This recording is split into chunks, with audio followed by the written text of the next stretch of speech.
Hey guys, this is Neha from WebStack. So welcome to the part 2 of Java Basics. And in this video, we are going to learn about the basic syntax of Java and the variables, what are the data types, operators, all this stuff we are going to study in this video. So let's get started. Starting the video, if you are new to the channel, don't forget to subscribe to WebStack and hit the bell to get all the notifications.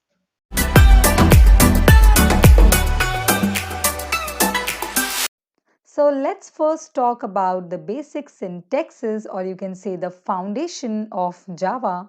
So the first thing you need to know is an object.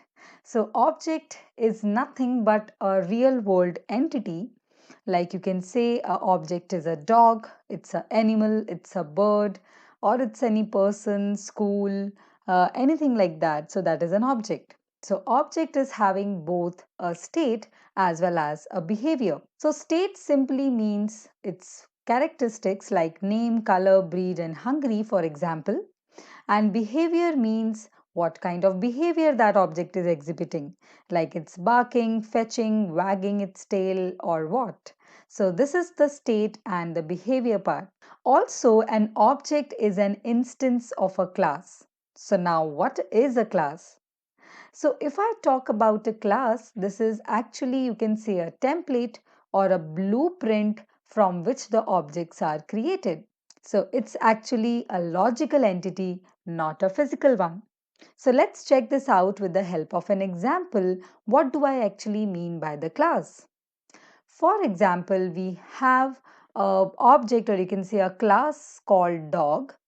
And inside this dog class, I'm having some properties like I have breed, I have size, age, color. So these are called the properties or the variables inside the dog class. We have some methods inside it like eat, sleep, sit, and run. So now what is this term called methods? You must have heard about functions in other programming languages. Functions can be anything to perform something. Let's say I switch on my TV. So that is a function. Switch off a fan. That is a function. So all this things is called a function. But in Java, when we talk about classes and the functions we write inside the classes like eat, sleep, sit and run, these are known as methods. Now let's see what are these three kind of dogs that we have here. So these are actually the objects. Object simply means that the dog is a general class, and when you classify and you create a separate entity out of it, an instance of it, that is called an object. So this is a dog which is an object, and this object is having its own breed, its own size, age and color. So these are the three objects of the same class, that is dog. So dog is a blueprint. It will tell you that each dog out of this class will have these properties and will have these methods or these behavior. So it is not a physical entity, it's a logical entity, you can say. Syntax of creating class, you should know about it. That is, you will use the keyword that is called class. And one thing you need to make sure that Java is a case sensitive language. So if you write a capital C, it will not be considered the same as the small c. So you have to be very careful about that. So class keyword, and after that you will write your class name. And in this case, it is dog. So I will write just dog here, that is class dog. And then you can write the fields, that are the properties, and the methods, those are the functions which define the behavior of that object. Now let's look at the Java program that we have seen in the part 1 of the videos. Let's just dissect this program and see what is there inside it. So you can see here, whenever you start your Java program, you have to write everything inside a class. That is why it is called pure object oriented programming. And you will write the class name here after writing the class keyword, and inside it you can write the properties as well and the methods also. But one of the method that you should be having in your program is called main method, which will actually work when your application starts. So there is something written here called public static void. So public simply means that you can access this main method from anywhere, like from any other class also. If you want to access this main method, you can simply access it. So this is basically an access modifier, which we talked about in the part 1 video.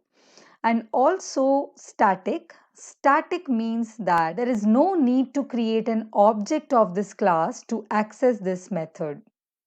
As you can see, we have some methods in a class and we can only access those methods with the help of an object. So if you are writing any method as static, that simply means that you do not need to create any object for this particular class. You can directly access the main method without any object. Void simply means that your main method can't return anything. So it will return void. So inside your main, you can see there are some arguments like string args. These are the runtime arguments that you provide while you run your or compile your program. And inside it, we are writing one line that is system.out.println. System is simply a class which is provided in Java, and out is the object in that class. And then we have a method called println. That object is accessing that println method, which is used to print the statements whatever you write inside it. So if I'm writing hello Java, it will print hello Java to me. And one more important thing that you need to know is Javac is used for compiling your program and Java is used for running that object code, that byte code. Let's talk about the naming conventions that we are having in Java, and it's very important to understand this. So class names, whenever you are writing, you will always start the class first letter as capital letter only. And if you are having more than one word in your class, like we have my Java class, which is a 3-word class name. So for every word which is coming after the first word, you will write the first letter as capital for it as well, so that it is more understandable and readable. Similarly, for method names, you will use the similar kind of thing, but with the first letter as a small case. So we will be writing public void and then my method name. This casing is called camel casing, where the first first letter is small, and every word following it, it is having the capital letter as a first letter. And program file name should be the same as your class name. So what I'm talking about here is, let's say your class name is simple. So you have to give the file name also as simple.java. So your class name and the program file name should be exactly the same. For example, here we have my Java program, which is my actually the class name which I am having. So I will be writing my Java program.java. Now let's see what is a Java identifier. All the Java components and all the elements, they require some names, and these names are actually used for the classes, the variables, or the methods. So whatever name you are writing for your class, methods, or variables, that are called identifiers. And you cannot write keywords as an identifier. So there are some reserved keywords which you can never use, and if you use it, you will definitely get an error there. We have some examples here for legal identifiers, like you can start it with a small letter, capital letter, you can start with it underscore, or you can use the integer or the numbers in between, but you can't start a variable name with a number. That will be entirely wrong. And also the illegal identifiers say the same thing, that you can't start it with numbers, and also you can't start anything with the hyphen. So the next is Java modifiers. So modifiers, actually these are to modify the classes or the methods. We can easily change the classes and the methods using this. We have two kinds of modifiers. One is the access modifiers, another is non-access modifiers. So access modifiers simply means when we want to control the access level which we want to give to the user. So if I want to give the user, like, it should be visible. If I create a class as public, it will be visible to all the files. Private means it will only be visible to the class, and default is like visible to a package, and a package simply means a file you are in, that is actually a package. And protected means that it will be visible to this package and the subclasses. So subclasses is a concept of inheritance where you actually inherit the properties of your parent class. So this is what we are going to talk about in some time. And then we have something called non-access modifiers, where we do not provide the access to the users, but actually we provide other functionality like final, static, and abstract. So final keyword is actually used to define a variable which you can't change. Static means that the variable will be shared among all the objects, same memory space will be used there. And similarly, abstract keyword is used for the inheritance stuff where we actually use the abstract classes concept. Let's talk about Java variables, which is really important. So there are three kind of variables in Java. One is local variable, then we have class variables, which we also call it as static variables, and then we have non-static, which is called instance variables. So you may get a question in your competitive exams about the variables. So let's talk about this in detail. As you can see in this example, we have a class that is called A, and this class A is having a variable inside it which is called data, and it is of integer type and value is 50. Similarly, we have a variable that is called static int m, and then we have a method inside it. I am having a variable again. So the variable which is created inside the class but outside the method, like this is a method and the variable data is created inside the class but outside this method, this is called an instance variable. An instance variable, they are initiated when the class is loaded, and they can be accessed from anywhere, like inside the method. You can use this variable anywhere. And then we have static variables, which is also known as class variables. So if I write static keyword in front of any variable declaration, so that simply means it's static variable, and it actually means that whenever you create an object of this class A, let's suppose I'm creating an object, and the syntax to create object is really very simple. You just need to write A, then the object name, and then you have to give new. This will actually assign the memory to that object, and then you will give the constructor. So constructor is the method with the same name as the class, which actually initialize, or you can say gives the memory to your object. So this is how you create an object for a class. Let's say this is the first object and I have created one more object here, that is obj2. So these both two objects will actually share the same variable m. They will not have a different copy, but they will have the same variable access, means same access to the main like the memory where your m is stored.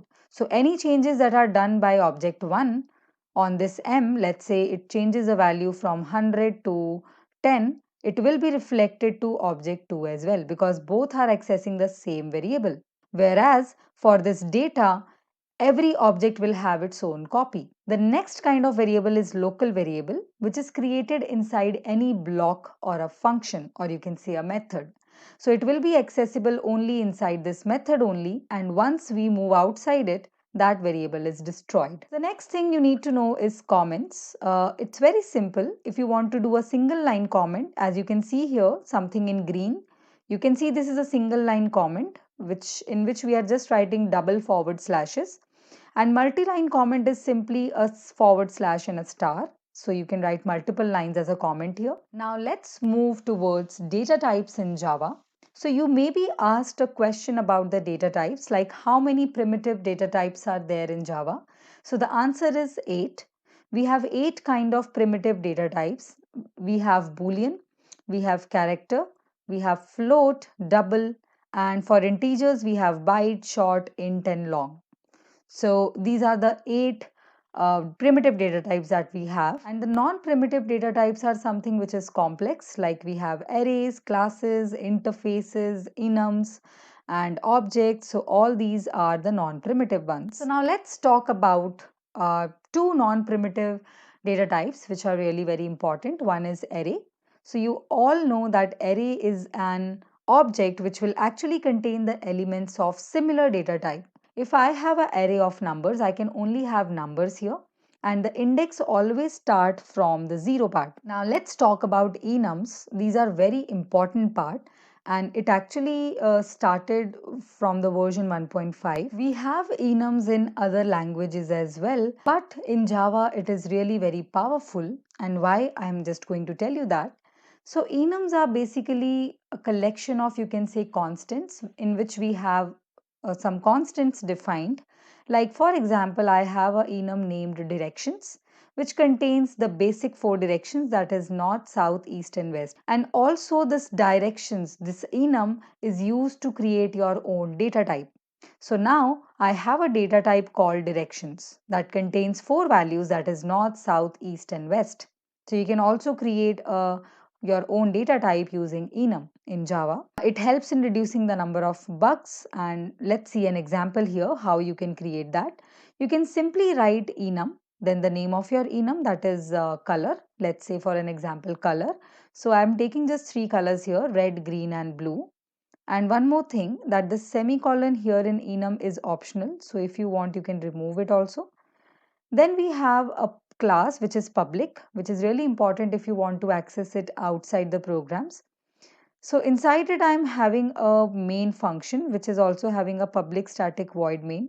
So guys, you need to remember this syntax. You may be asked in the MCQ. So you need to find out which one is the correct syntax to write the main definition in Java.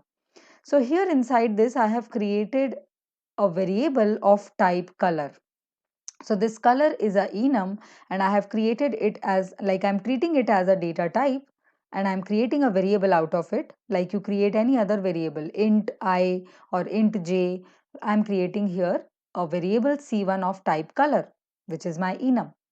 And I'm writing the value of this variable as red. I'm initializing it to red. So it is really very powerful in Java, as apart from this constant values, you can also declare some variables and some methods as well, which you can't do in any other languages. Now let's see what are the Java keywords that we are having. In total, we have 52 keywords, but only 49 are being used here. So this is a list of the keywords that you are having, like continue, default, boolean, break, switch, new.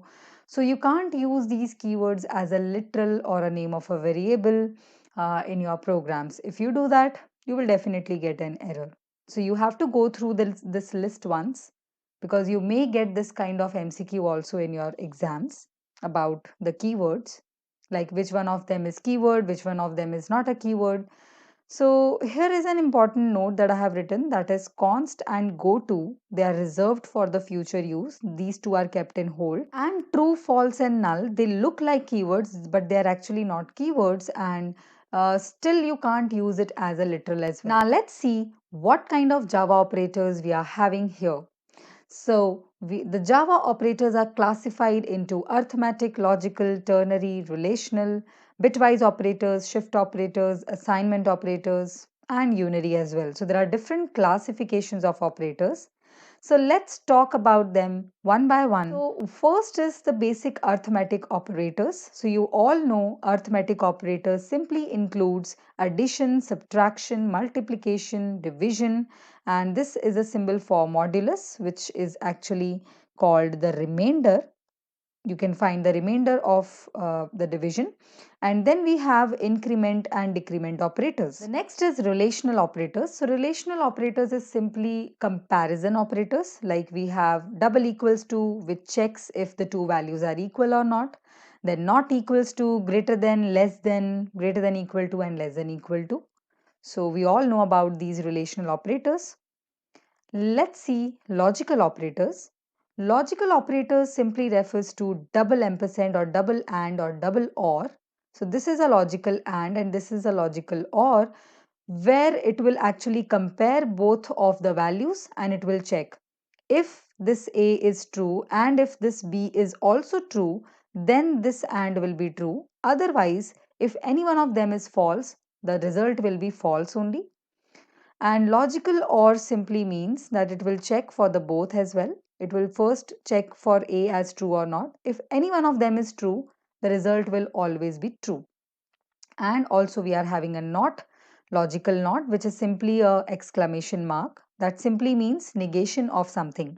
So if A value is true, negation of it simply means false. Then we have bitwise operator. Here also we are having and or, but this is represented by single and or single or, because it works bitwise. So if I have a number called 10 and if I have a number called 5, So it will actually be converting it into a bit format, and then it will actually calculate the bitwise and or of these two numbers. So this is called bitwise operator. And we can also find the exclusive or using caret operator, and left shift and right shift can be done by this method. So it can be left shift by 2 or 3. So you can just write the numbers after it, whether you want to do it by left shift by 2 or right shift by 3 and so on. So this is a bitwise operator summary. Next, we are having assignment operators, which is very important and simple as well. You simply assign, the simple assignment operator is equals to, then we have plus equals to, which simply means if I am writing a plus equals to b, it is actually getting evaluated to a equals to a plus b. Next, let's go to the miscellaneous operators. Other than these, we have some special operators in Java, that is conditional operator. Conditional operator is simply a question mark and a colon.